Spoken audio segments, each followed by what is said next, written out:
Without further ado, I shall now hand over the session to Mr. Christopher Wong for his talk on tiger habitat conservation.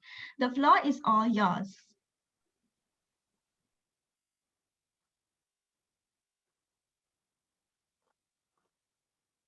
Hello, hi everyone. Hello. Yeah, thanks Amalia and also Vice President Desmond for this opportunity, and really thank you all so much for inviting us WWF to be part of the movement that you guys are doing.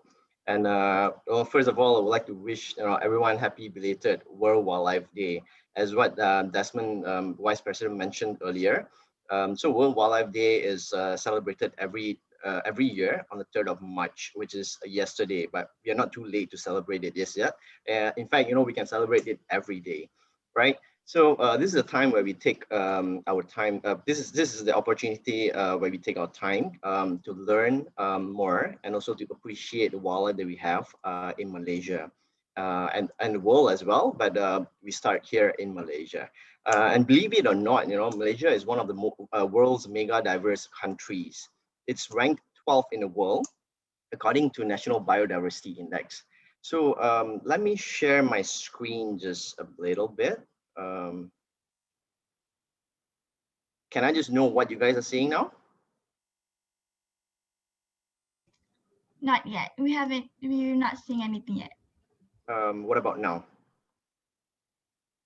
All right, so okay, hold on. Oh yeah, you have to allow me to share screen, Amalia. Yes, of course. Yep, thank you.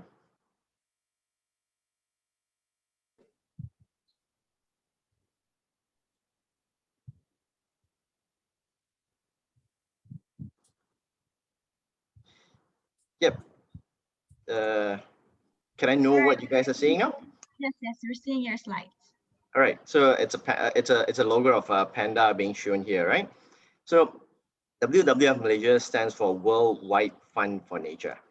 All right, it used to be called World Wildlife Fund. So as the whole thing progresses, WWF no longer just focus on wildlife. We also focus on climate change and other issues as well, environmental, community. Hence, the name was slightly modified to become a worldwide fund for nature. So um, going on, introduction to WWF. It's a national conservation trust affiliated to WWF Global Network, working to promote harmony between human beings and nature. And then this organization is running more than 90 projects covering a diverse range of environmental protection and nature conservation work in Malaysia. Those projects include scientific studies, policy, advocacy, environmental education, and awareness. So going on to the topic of today, tiger, our national pride. But before I move on further on this one, allow me to give a little bit of background of myself. So I started off my path with WWF in 2008. I was a fresh grad. I was fortunate enough to be absorbed into this project. And that was the first, it's still my first official job. So I've been with this project for 13 years. I've been enjoying every single moment, ups and downs, but still enjoying the moment. So when I first came in, I was hired as a field biologist, where averagely I spent about 1 to 3 weeks time in the forest every month. And then there were even occasions where I was in the forest together with my team for one whole month before coming out. So then I took on slightly different role later on to lead a monitoring team, and then progress also to leading few other units. And currently I'm a manager for a tiger conservation program in WWF Malaysia. So enough of just that, a short introduction and background on myself, and let's get well into the focus of today, which is the Malayan tiger, our national pride. Um, this is a map of historical range that you see with the tigers. The yellow color or beige color that you see here was the historical range. And then now, what you can see now is in the red or maroon color, covering only 7% of what it used to be. So the tigers has lost 93% in just slightly over 150 years time. So currently there are just a dozen of countries which still have wild tigers in the forest. When I say wild, they don't mean that, tigers in captivity or tigers in a zoo. So I mean wild means in the tiger, all right? So then let's have a look at the status of tigers. So the title is the world, not Malaysia. So that this before we go on further into Malaysia. So let's have a look at the population that we estimated around the world. So the population that we have around the world before this, just like a lot of other species as well, the population trend was going downwards. But in 2017, however, it was the first time that efforts put into bending the curve was reported to be successful. So this is the first time where the population was recorded to be going uptrend instead of the continuous downtrend. So the curve was being bent during that time. But when the world is celebrating this positive news, Malaysians, including us in WWF, are happy about it. At the same time, we are also worried about the population that we have in Malaysia. So on the other hand, we are still battling the decrease in population number. From 1950s, which we thought we had like 3,000 tigers, it went down to 650 and then 500 in early 2000. And then the latest figure shows that we have less than 200 tigers. It's extremely worrying. Yep. So, but let's have a look first. Why are tigers such an important species? Tigers is considered one of the iconic species as well.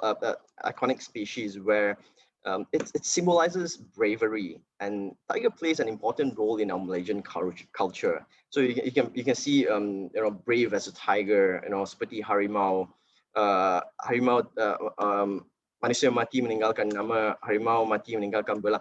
We have a lot of all these reference to just this majestic tiger itself.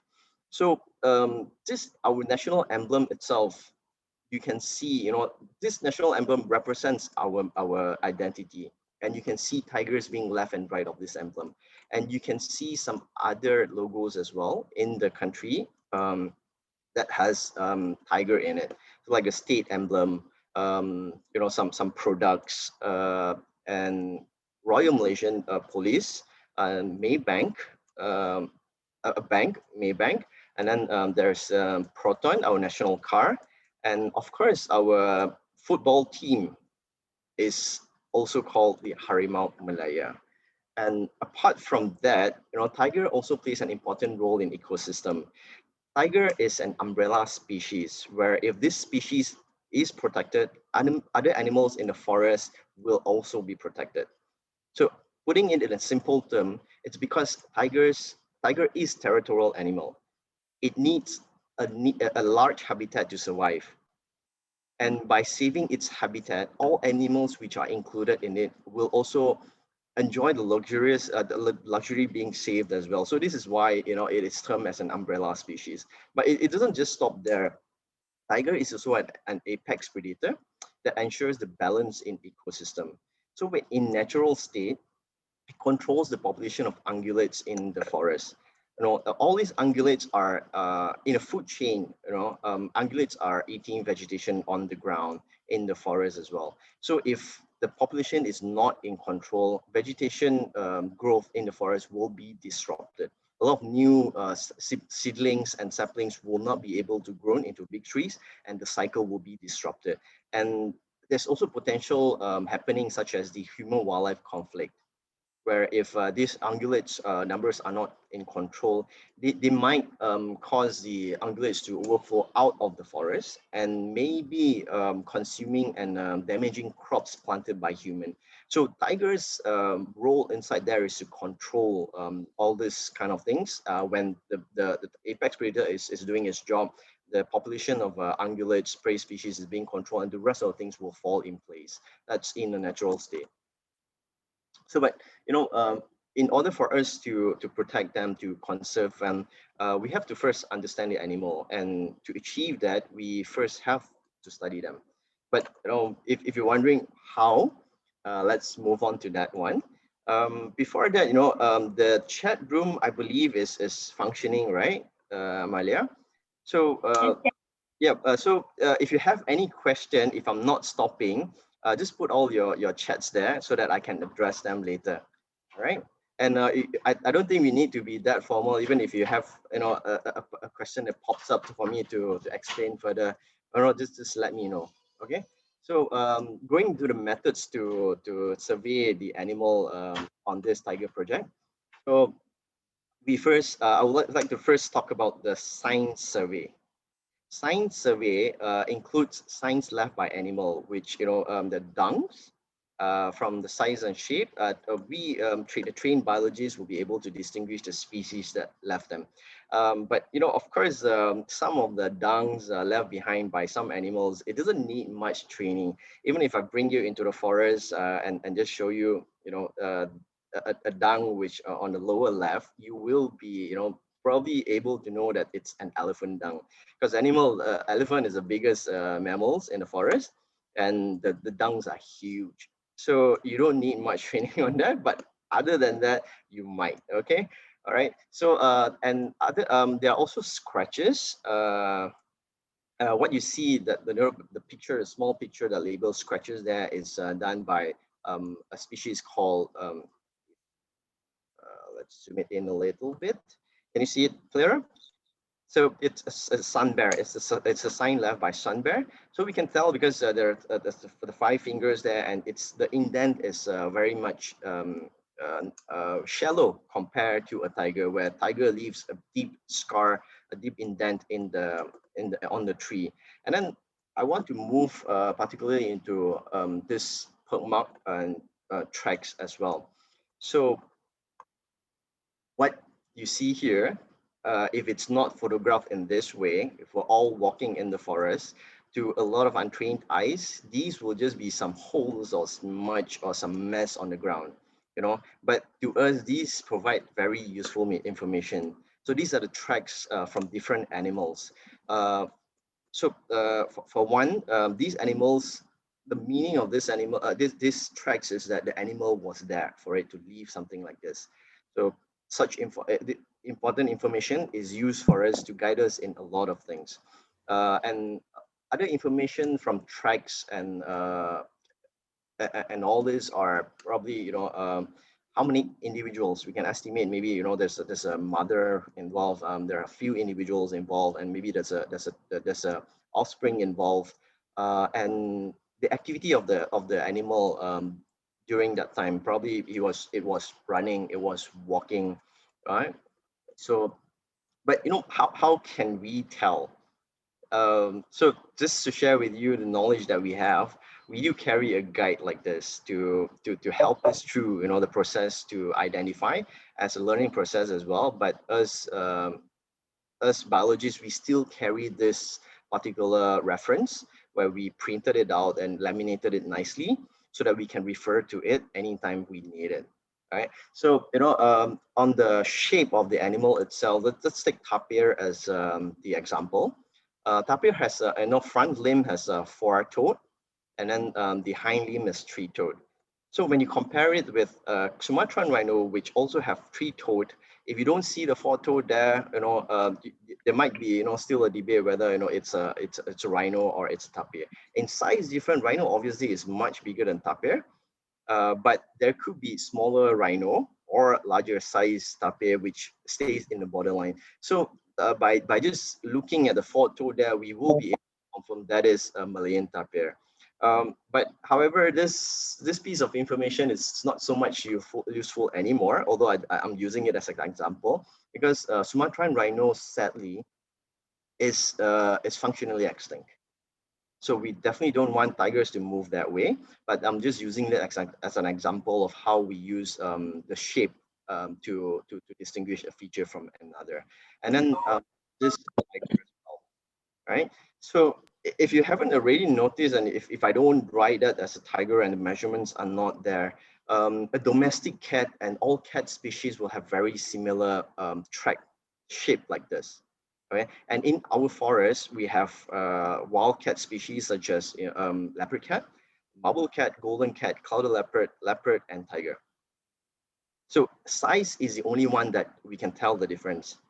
And then if we have even gotten emails and messages from public, they just send a track without any reference and to say, is this a tiger? It looks exactly like it, but it could have been a small cat as well. So this is why this is why we carry a ruler in the forest all the time. This is so that we can place it beside the tracks and take a photo of it.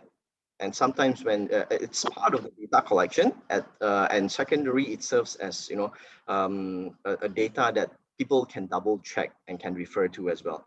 So if just so happen after this MCO, if you guys have of hiking in the forest and you come across any track, not just tigers, any track that you're interested in, and you will like a second opinion, which species left that. You can take a photo of it. If you don't have a ruler, let's say, there are other objects that you can use as a size comparison. So these will make your life easier. And also, if you send it to me, I will be able to tell how big is it based on a general item that I can compare the size with. But maybe you can also put in a chat room now. What other things that might be in your bag that you can use as a size comparison, right?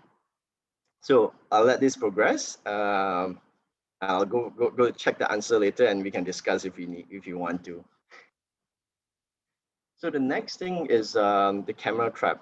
So a camera trap is a piece of equipment that helps us a lot in our study. So what is housed inside this small box is a camera, and then it's wired to sensor. And of course, all the batteries are there to power all the electronics. So whenever an animal passes by in front of the camera trap, it will trigger the sensor, which is heat and motion sensitive, and it will take picture of the animals. Sometimes just one picture, sometimes a series of pictures, depending on the settings. But they are not just limited to animals of our target. So we want to study tiger. We want pictures of tigers, but because it works with the sensor, like I mentioned, heat and motion will trigger. So any animals that passes by that alters a little bit of the heat, which is detected by the sensor itself, will send a signal there to the camera to take picture or series of pictures. And of course, we will be more than happy to receive photos of tigers anytime, given any given time. So yes, maybe just to jog a little bit. It's early in the morning. It's 10 o'clock in the morning, 10:30 already. So let's do a little bit exercise. Can you guys tell how many tigers are there in this slide? Shall I give maybe 20 seconds and you guys just feed on the chat room?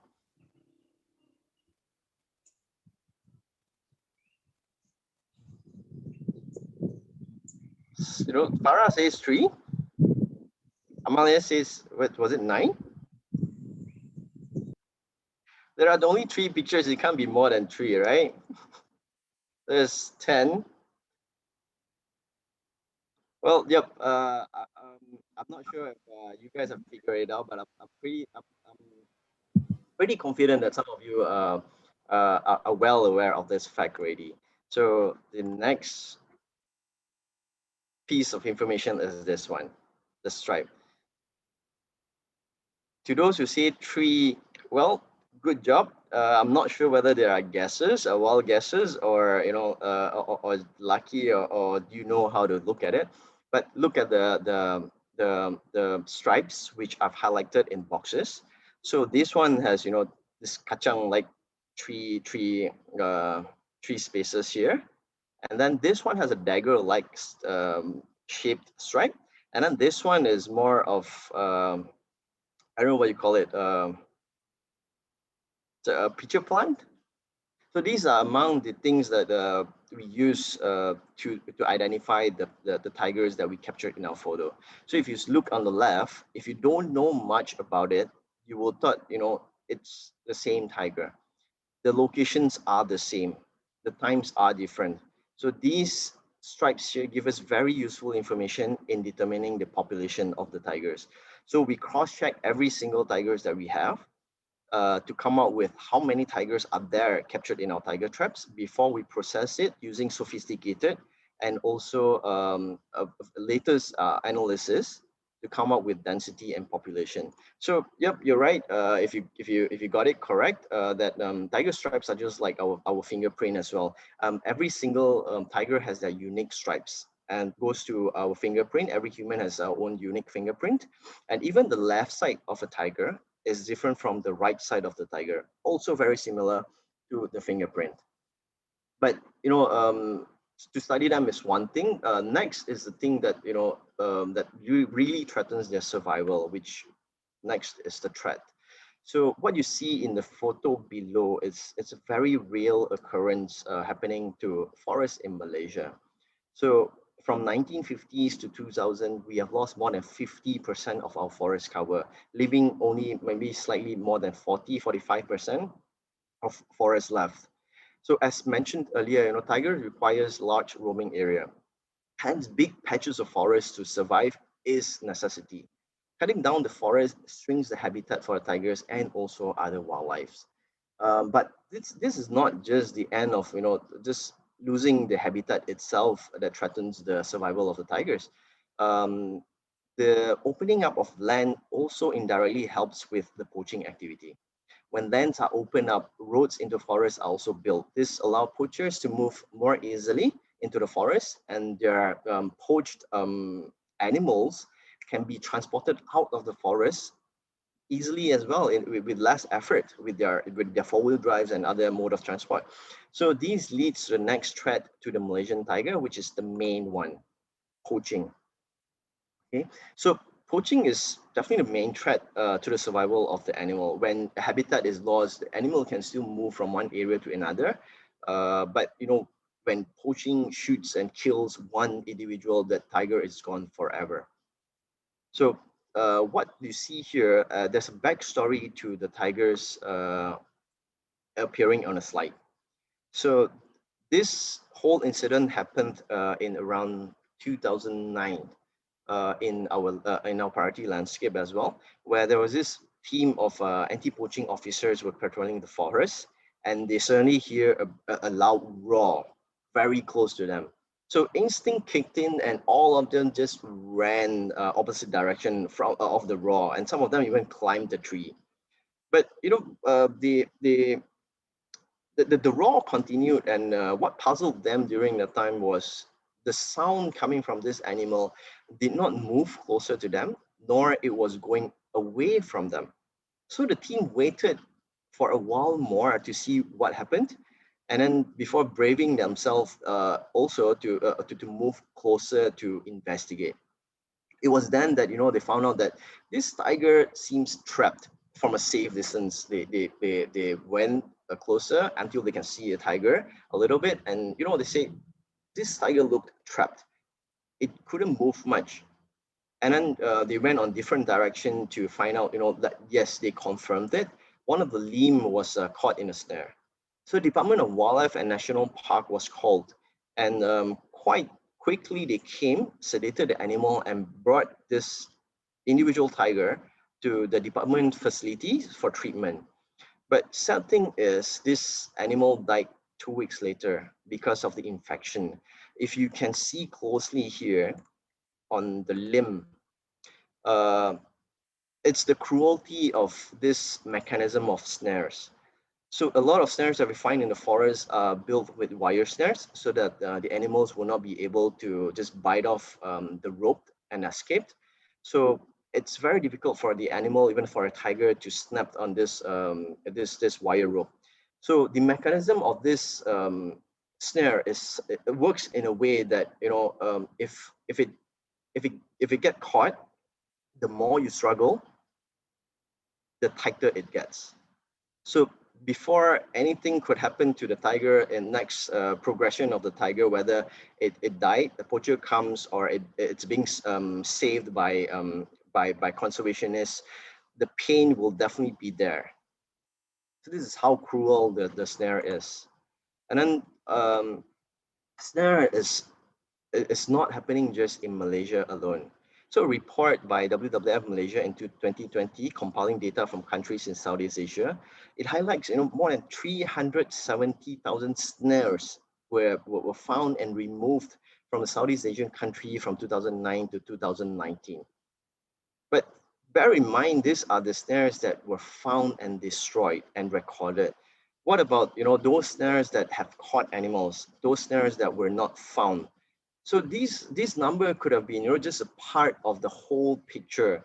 So poaching and snaring is definitely not just a national issue that's happening in Malaysia. It's a regional issue. And on top, what you see in a small picture there, part 2, animals caught in snares. Snares are also like something very similar to camera trap, where it doesn't discriminate the animals being caught in it. As long as the snooze of the snares is big enough for animal to fall in, an animal as big as elephant could have been caught in the snare. So before I progress on from this one, just let me show you this interesting clip that I found, interpreted by an artist on what if the wildlife have voice.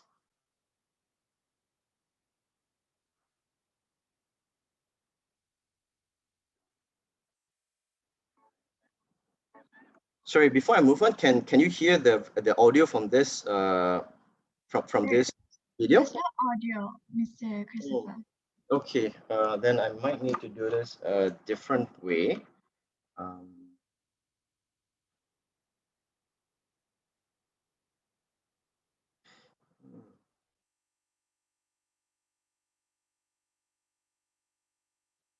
Do you know how can I share my audio? Usually when you're sharing your screen, there is an audio option while you're sharing the screen at the bottom. There's a white and you have to tick share. Do you see? There's a tick button. Okay, right. Thank you. So let me do this again. Can you hear it now? Yep.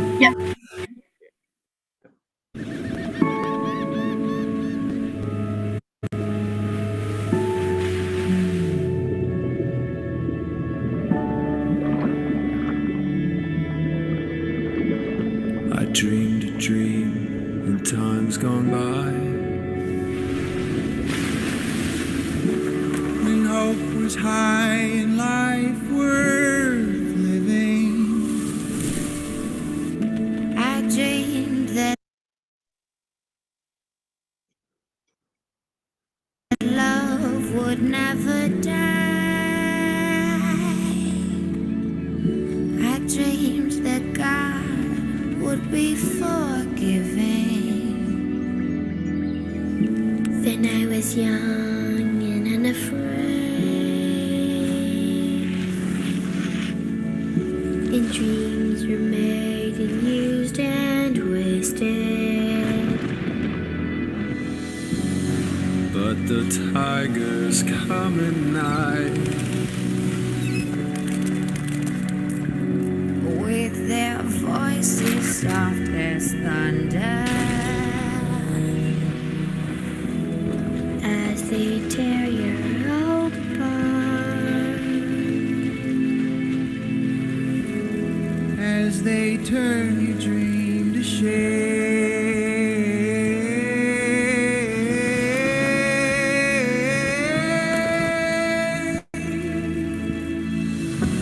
And still I dream he'll come to me, that we will live the years together. But there are dreams that cannot be, and there are storms we cannot weather. I had a dream my life would so different from this hell I'm living. So different now from what it seemed. Now life has killed the dream. My dream.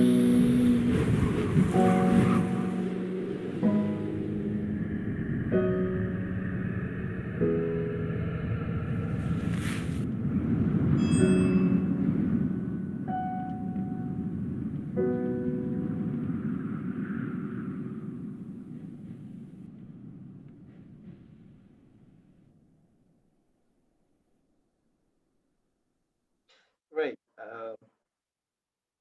Yeah, I don't know about the rest. I couldn't see the rest of the reactions, but I know Amalia was closing her eyes towards the end. I would like to think, this piece of interpretation kind of touches my heart, and I hope it does to you as well. And it kind of reminds me of why I started off my career in conservation. So I was serving as an intern student in a local zoo. So I was asking this veterinary, you know, um, doc, why do you choose to work with animals? The reply that I got from him in very similar ways, almost the same way that he spoke to me was, Chris, one is that animals never complain.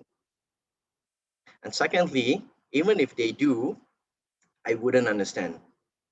It struck me when after all this, it's true, it's a joke in a way, but they can't complain and they don't have a voice is obviously the thing that we need to do to stand up for them, to voice out on behalf of them. If not, they might be extinct very near in the future. So let's move on with this whole thing. uh, all right. So in Malaysia, WWF Malaysia, in our priority landscape, as what highlighted in a report that a lot of snares are detected in the region. So in our landscape as well, we also detected increase in snares in our priority areas. So we knew, back then when from a year to another, there's increase significant in snares numbers. We knew we have to do something very drastic on the ground. So this is where we established a Stampede team, comprises of orang aslis and led by orang aslis from those orang aslis who are staying in and also around the landscape. These groups of orang aslis, teams of anti-poaching officers, orang aslis, work with our officers, anti-poaching officers, to plan and to work out plans how to survey the area, how to patrol the area, and systematically, hopefully, to remove all the threats in the forest. So the ultimate goal for this team setup was to flood the whole forest with as much officers as we can to frustrate the poachers. So when poachers set traps, they will assume, all the efforts that they spend going into the forest, long distance trek, they hope to get something out of it. So this team goes inside, find all those threats and remove them. So in 2018, going full force, this Stampede team managed to reduce more than 99% of the snares that we found in our priority landscape. So in also highlighting also the efforts that they put in to do all this job, in 2019 and 2020, the total distance covered by foot, meaning just by walking itself, all the teams covered 11,200 over kilometers in our forest. Just imagine putting things on perspective, right? If on the right side there's this north-south highway, north-south highway. It goes. It starts from Singapore all the way to Thailand. So it only covers 772 kilometers. You make your calculation how many times you need to walk from Singapore to Thailand, back to Singapore and back to Thailand, how many trips that you need to make just to cover this 11,000? It's a lot. I'll leave the calculation to you while I move on. So next, I would like to show you this this documentary, a series of documentary actually, on the brink of extinction, specifically showing just episode 3, which is Poach Out of Existence. It highlights the severity of poaching issues where we detected in our landscape, and also what WWF Malaysia, how we deal with it. Enjoy.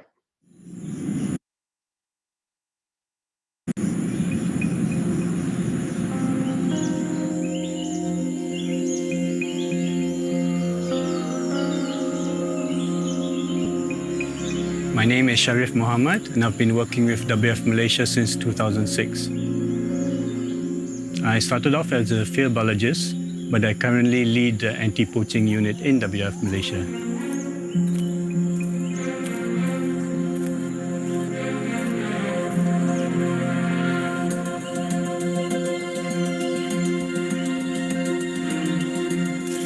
Two biggest threats to tigers at the moment are habitat loss and poaching. Poaching is the most immediate threat to tigers, and it is actually one of the largest illegal trades after firearms and drugs. WWF Malaysia has 3 patrol teams on the ground. The main objective of our anti-poaching unit is to act as the eyes and ears for the enforcement agencies to take action. Finding poachers is pretty much like looking for a needle in a haystack, although we do get better at it after becoming more familiar with the landscape and knowing more about the poaching routes and hotspots. Within Belum Temenggor, there's just one highway which cuts across it. A lot of the access points used by poachers are actually along this highway.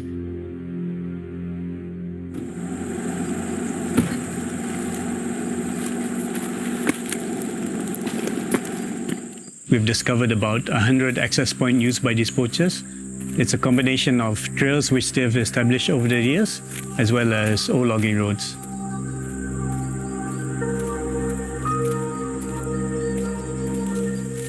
So these access points are used by poachers to venture into the deeper parts of the jungle. The modus operandi of many poachers is to set a series of snares in one place and move from one place to another.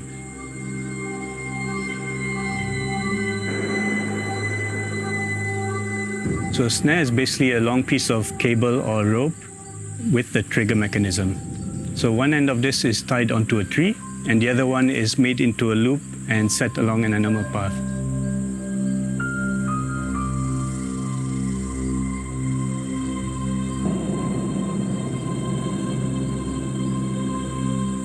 So basically, whichever animal that steps on it to trigger the mechanism, it will get caught in the snare. Some years ago, our anti-poaching team actually came across a snared tiger. So this was immediately reported to the enforcement agencies, which is the Department of Wildlife and National Parks, who rushed down to the scene to try and save the tiger. So I witnessed the whole operation from the time they tranquilized the tiger to bring it out on a stretcher, and also treating the tiger on the spot for a snare wound.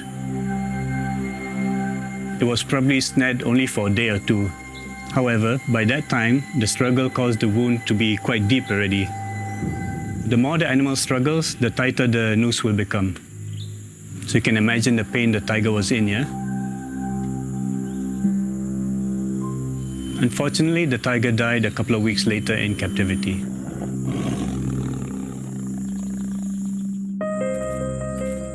The trend is alarming. From 2016 to 2017 alone, our team has found close to 250 snares across the huge Belum Temenggor landscape.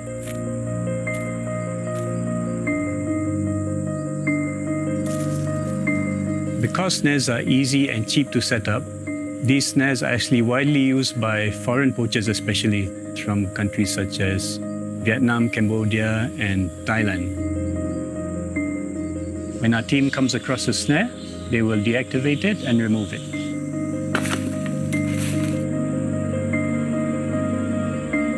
Over the long run, these snares can actually empty the forest of large mammals.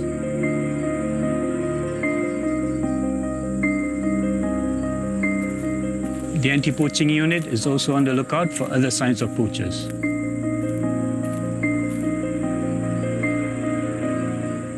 If our team detects a campsite from afar, then we will attempt to stealthily get closer in order to establish if there are people in the campsite.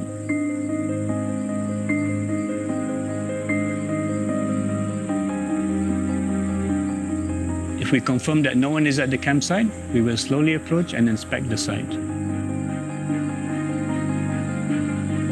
Through this, we can tell how many people are camping there, what sort of illegal activities they are doing, and sometimes even establish what nationality these people are.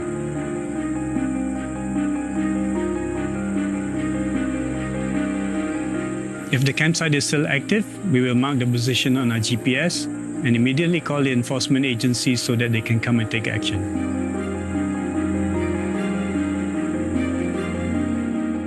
Unfortunately, over the past 4 years, dozens of foreign poacher camps have been found in Belum Temenggong.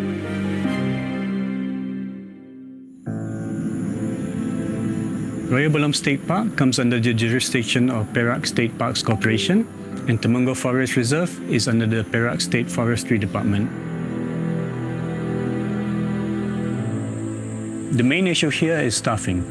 There are not enough law enforcement personnel and rangers to patrol the forest. In Royal Belum State Park, there are only 3 teams patrolling the area, which is probably only 10% of what we really need.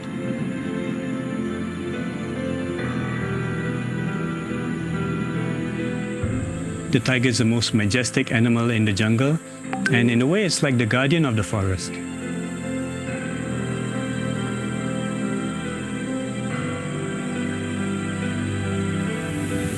Poaching is the most immediate threat towards the survival of wild tigers. Regular, dedicated, and systematic patrols are needed to curb poaching. This presence in our jungle is needed now to save the Malayan tiger from extinction.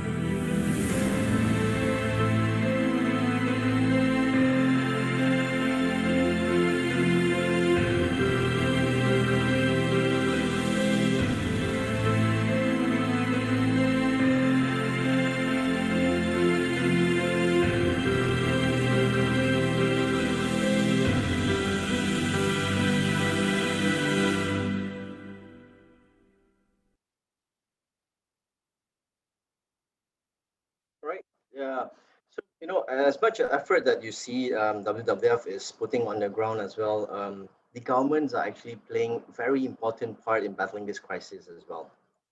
Over the years, more and more cases of wildlife crime have been busted, and a lot of arrests has been made by the government.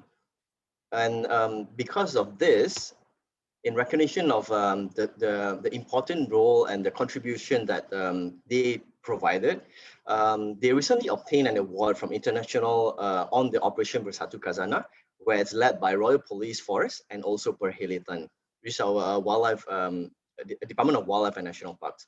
So in 2019 to 2020 itself, in these 2 years, more than 220 poachers were arrested and more than 100 snares were destroyed in the forest. These are great job being done by the government, and together with government, NGOs and government need to continue all our efforts, maximum all our efforts to save the majestic animal. But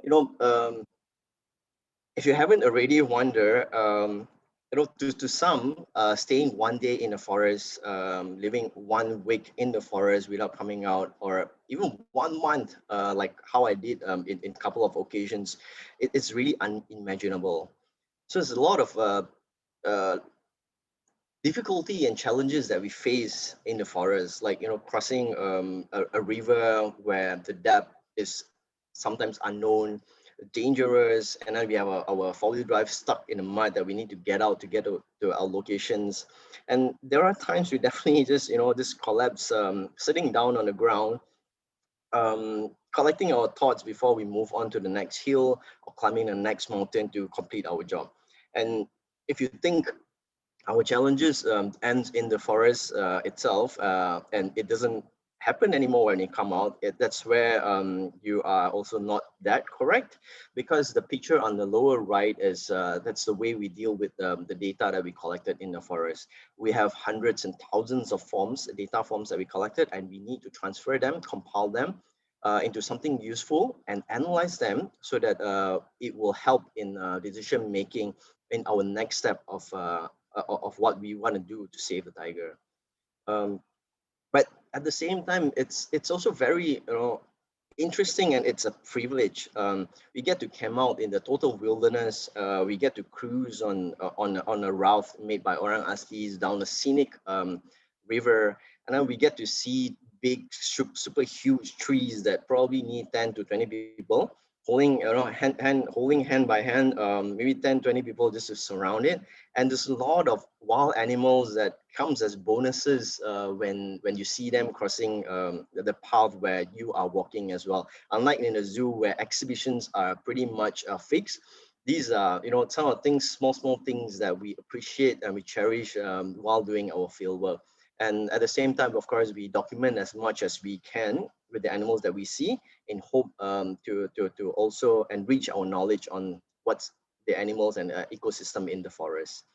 And on top of all the things, after retrieving all the camera traps, we are always very happy to see photos of animals in it. This means that, the animals are there, they are still surviving, so we need to continue our fight. If you haven't already figured out, all these animals are animals that appears in our forest. From some ungulates like sambar deer, the barking deer are prey species, important prey species for tigers. These are the cat species which I mentioned earlier, which has, similar same shape of tracks as a tiger. If you do not have any measuring or anything to compare with, marble cat, leopard cat. And one thing special here with our leopard is more than 90% of our leopards that we have in our camera traps are all melanistic. So far, WWF hasn't really captured any non-melanistic leopard in our forest. Well, we know of some in Johor, and those in Thailand are also not melanistic, meaning it's yellow color fur with black patches. And then another interesting thing that a lot of people don't know is that we have gaur, the seladang, which is one of the largest wild cattle in the world. So we have a lot of animals that are surviving and depending on the forest to survive. And next, of course, the motivation as well, tigers being captured, seeing them being healthy, uninjured. It's another thing that makes us happy. And, with all this kind of fight we invested in, these are things that make us happier to see that they are breeding in the forest. All these tigers with the cubs, 2, 3, and sometimes walking alone, walking together with the cubs. So these are among the things that we love to see every time we enter the forest and retrieve the camera traps. Me myself, and I speak on behalf of the team. We are honored to call this, to work in areas like this. And we get to contribute to what's one of the things that matters most to matters a lot to the nation, which is our biodiversity. And our forest is definitely a beautiful place to work in. We have unique and special and beautiful species inside. To a lot of people, frogs, lizards, snakes, creepy crawlies can be icky, but if you spend time looking at them, study them enough, you will find that they are unique and beautiful in their own ways. Different from a lot of people, this whole landscape is what the team calls our workplace. It's a beautiful thing, the scenery keep changing, but with just our effort investing in protecting the area, the government's effort, it doesn't mean that the responsibility only falls on us. We need the public Malaysian to realize that it's also responsibility of the public Malaysians as well to protect our forests and protect our animals. The question that always come out, it's less than 200. So with all the efforts that we put in, the trend is still going down. Is there a future for a tiger? But before I answer that, let's look at this clip.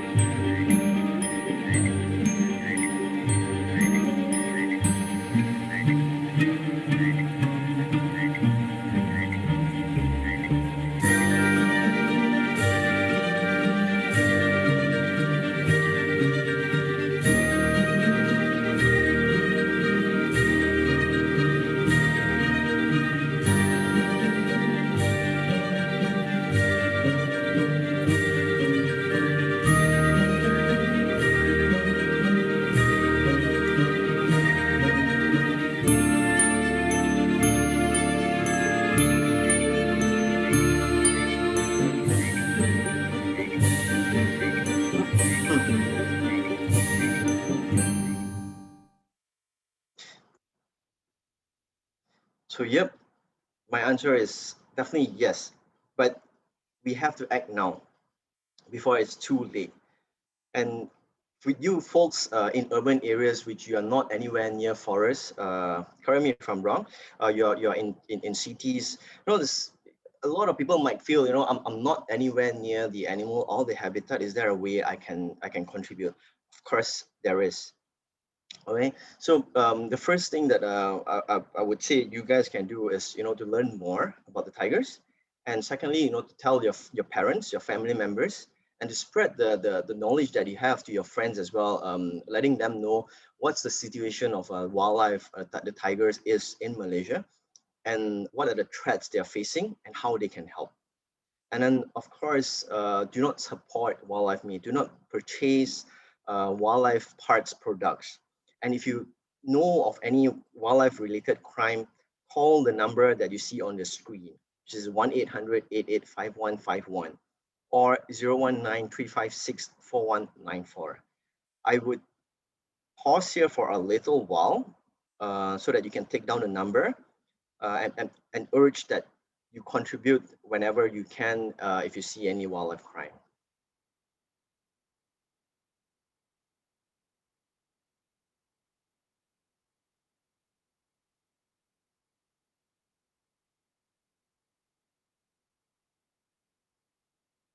All right, so I'll move on.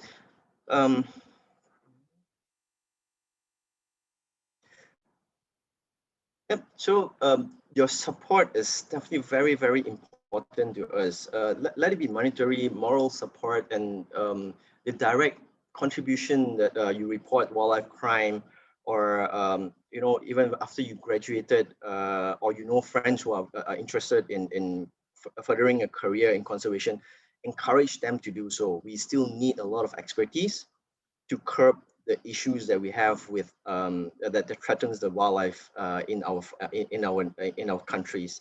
So Global Tiger Day is one of the events that Malaysia and the world celebrates every year on 29th July. So in 2019, we organized a run where we had fun with public as well as engage with public. We set up booth so that they can come to us directly to ask the biologists as well as anti-poaching officers, the community engagement officers, what we are doing and how they can contribute to learn more about our wildlife and our work as well. But unfortunately, in 2020, there was this pandemic outbreak, but it didn't. Gigi saya. Saya nak tengok apa yang dia korang. Sebab saya nak umur ni betul ni. Can the audience mute yourself, please? Okay.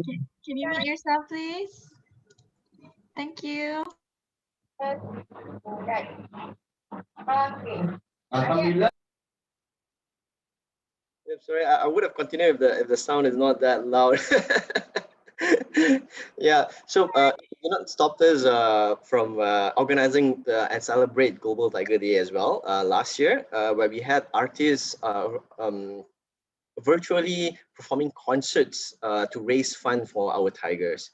So if you ask what we have for 2021, I would say stay tuned, and we need your support. So stay tuned to the news of WWF and give your support whenever it comes. So before I end this whole session on my talk, I'd like to just acknowledge the funders and also the partners, the Malaysian government, the Wildlife Department, and Forestry Department, Corporation, and MyCat Alliance, and also our funders, and network funders, and of course, public Malaysians for donating and supporting our work.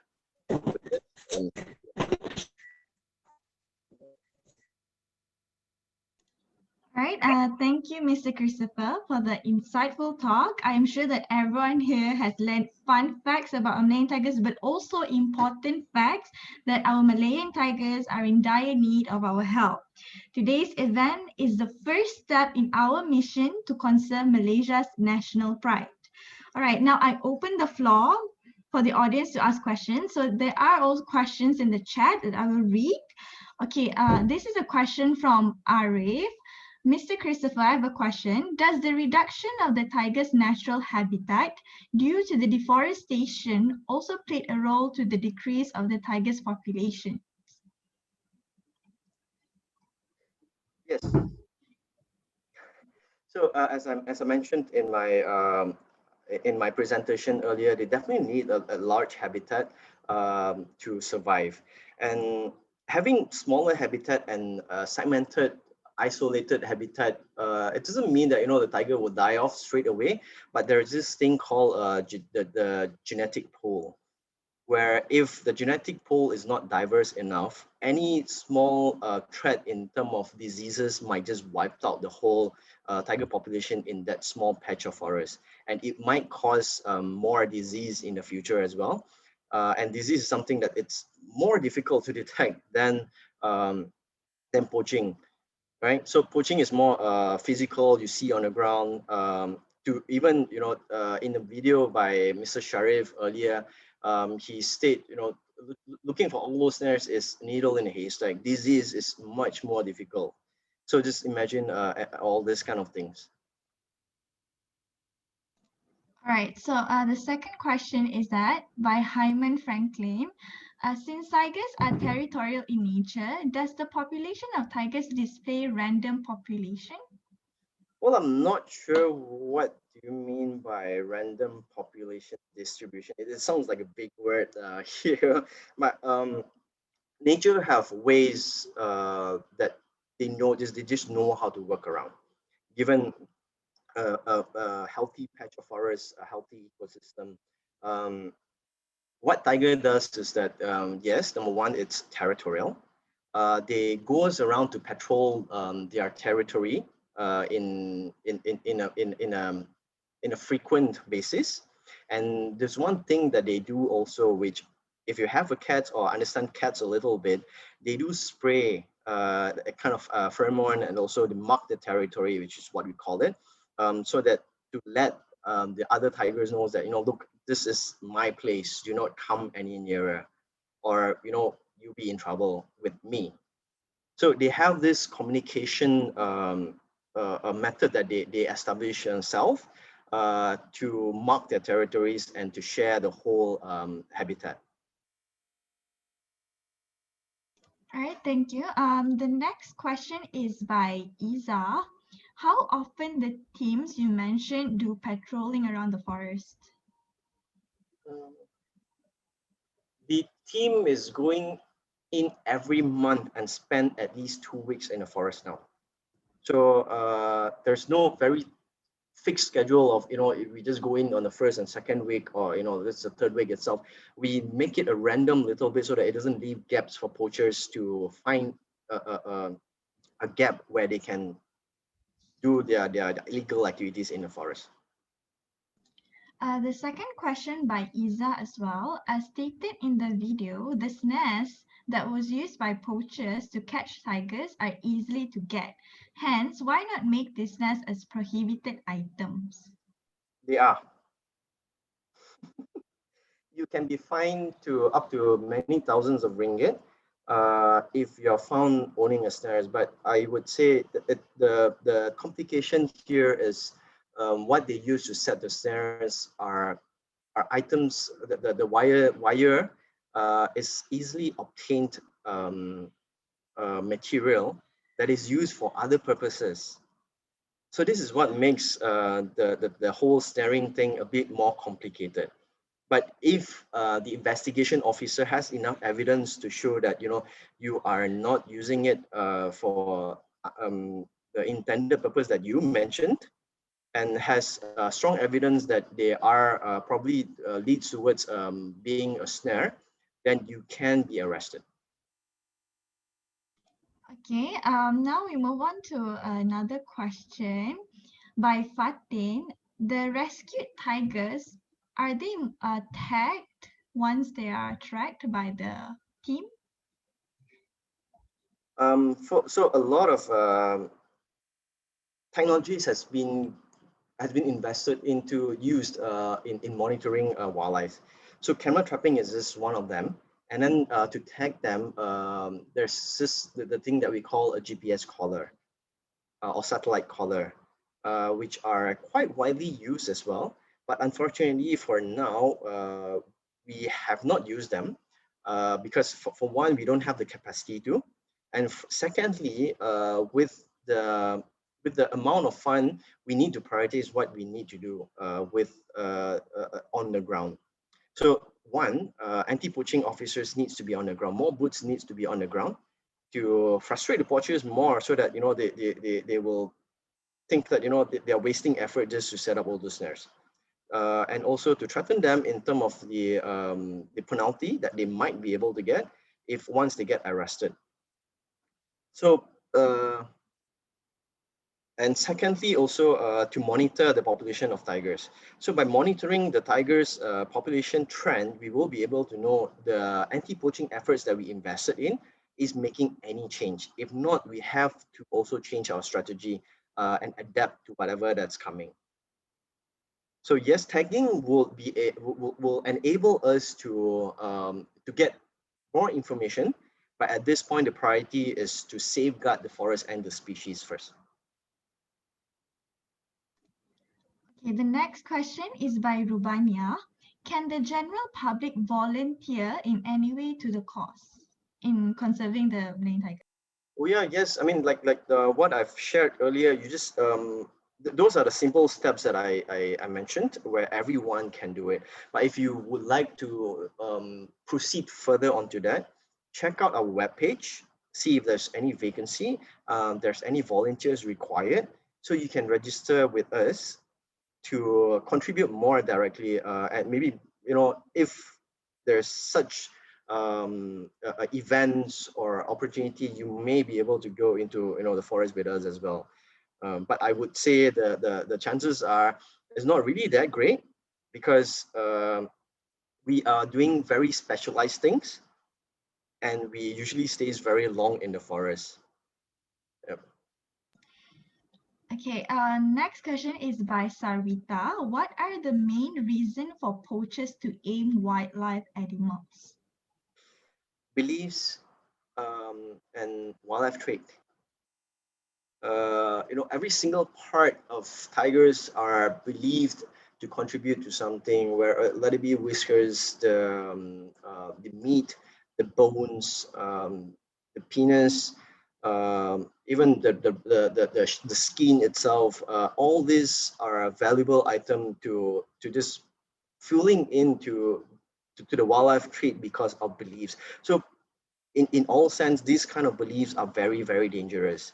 If you talk about the medicinal properties that a tiger parts could have, I can't if you just Google a little bit or ask your doctor about it, a lot of very advanced medicine will be able to provide you with more immediate effect than to consume wildlife parts. And next will be status as well. There used to be times where carrying a bag with exotic wildlife seems to be, a fashion statement. But all this has kind of slowed down, and it needs to be further prevented. Okay, I would take one last question because we have to move on to another session after this where we put your knowledge to the test. Okay, so this last question is from Iza as well. You have so many questions. Good job, Iza. The question is that what are the efforts done by the country in reducing the tigers poaching besides patrolling? So apart from the work that is being invested on the ground, that will have a more direct impact, immediate direct impact, like what we did in our Belum Temenggong Forest Complex. We established this stampede team where we just sweep them, and we managed to reduce 99% of the snares. That's just one. That's the most direct one. Secondly is to formulate the policies which severely punished the wildlife crime offenders, to send out messages, to say that, look, this is not worth doing. Example of one of the things that scares a lot of people in Malaysia will be the death penalty if you are found dealing with drugs. So that scares a lot of people. Nonetheless, things are still happening, but it really sends out a message that, this thing is not a joke and you can be severely punished for it. And among the things also that we have in tiger ranges countries, what we call, where countries with tigers still come together to discuss and also to brainstorm ideas and share ideas, what has been successful in one country and can it be implemented and duplicated in another. So these are a few platforms that on top of my head can think of that the countries are doing to deal with the wildlife crime. All right, thank you, Mr. Christopher, for your talk, and WWF Malaysia for spending our time with us to explain on how we can conserve our Malayan tiger, our national pride. Now we shall move on to our next session, which is Tiger Habitat Conservation Game Quiz via Kahoot. So get ready now. I want all of you to get ready now. Grab your phones and Google kahoot.it. I shall now call upon Farah, a UNYC organizing team, to assist us on the Kahoot gameplay. While Farah is setting everything up, I will read the instructions for you. Okay, now Google kahoot.it.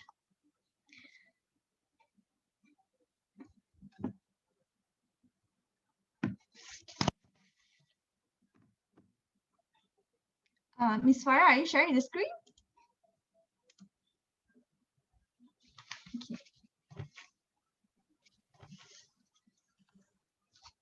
Can you guys see the screen? Yes, yes. All right, so enter the pin you see on the screen. Hold on, yeah.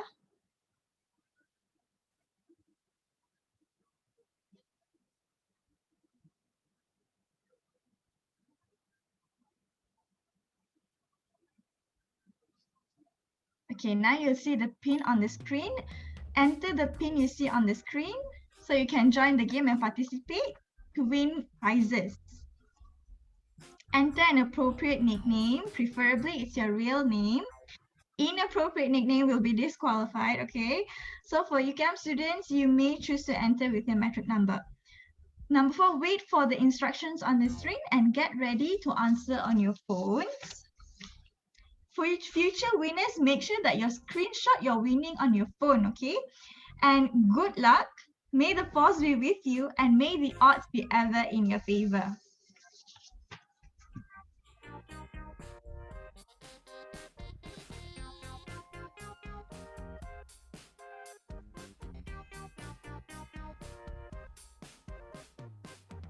Is there any more people want to join?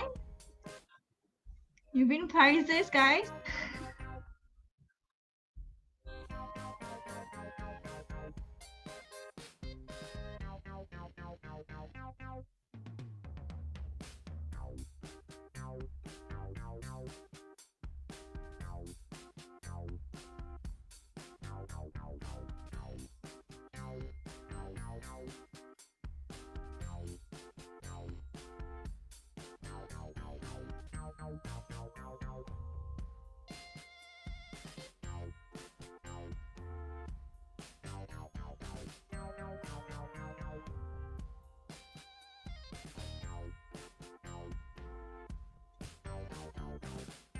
Any more people want to join? Okay. I'll do a countdown until, okay, 10. Okay. Some people are going back in and out. Okay, never mind.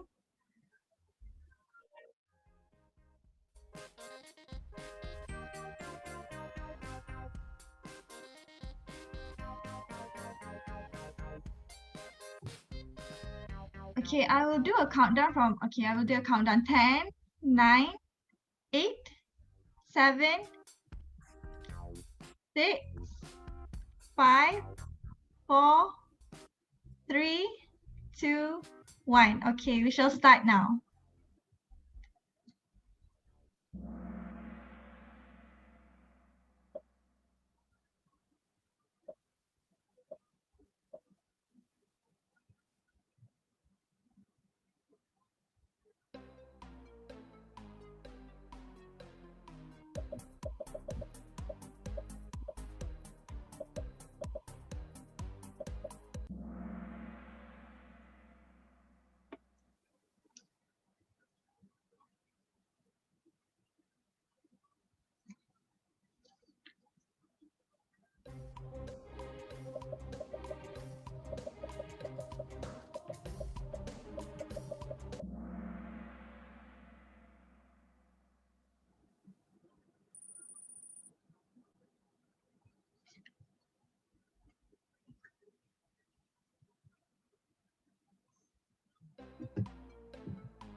Okay, who's the winner, guys? Congratulations, Scott Garrett. Ruby, second place. And the first place is Fatin Parina. Congratulations.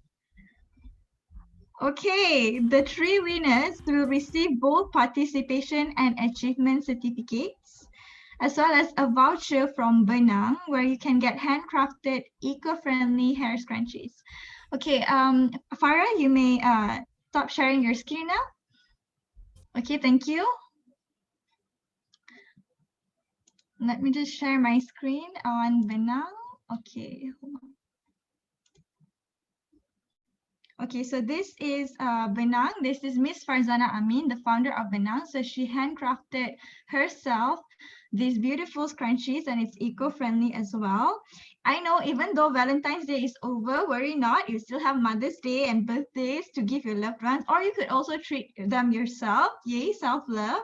The UNYC UKM and WWF Malaysia would like to thank Ms. Farzana Amin, founder of Benang, for your generous contribution to this event. Now, I would like to ask a favor from all of you. There is a Google form for attendance. So do please fill out the attendance form so you can receive the participation certificates, okay? And for the winners, the top three winners, can you type in your names, your full names, so we are notified that you are the winners, just in case, okay?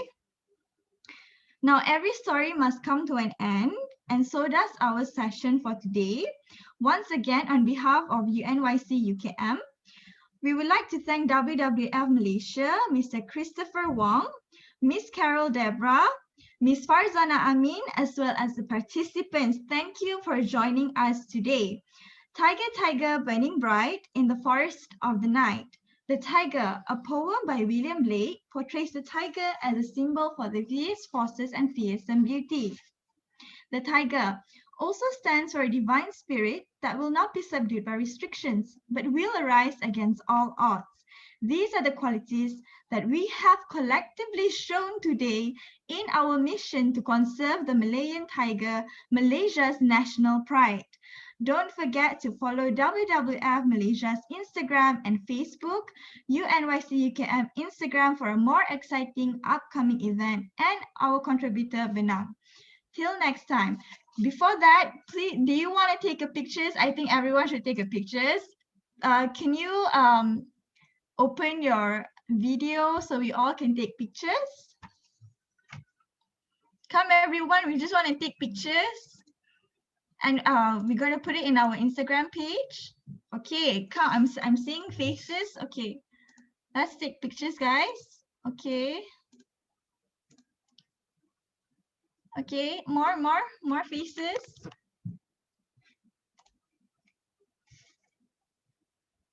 Yay, okay, open your camera. You want to see a beautiful face. Come people, we want to see a beautiful face. Okay, some of you guys has already opened. Okay, go on. Okay, we're gonna take pictures now, okay? Okay, smile everyone.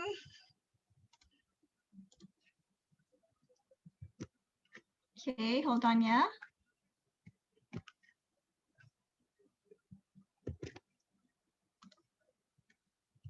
All right, thank you so much, guys. Don't forget to fill out the participants' Google attendance list on the chat box so we could send you the certificates, okay? You may leave the meeting now.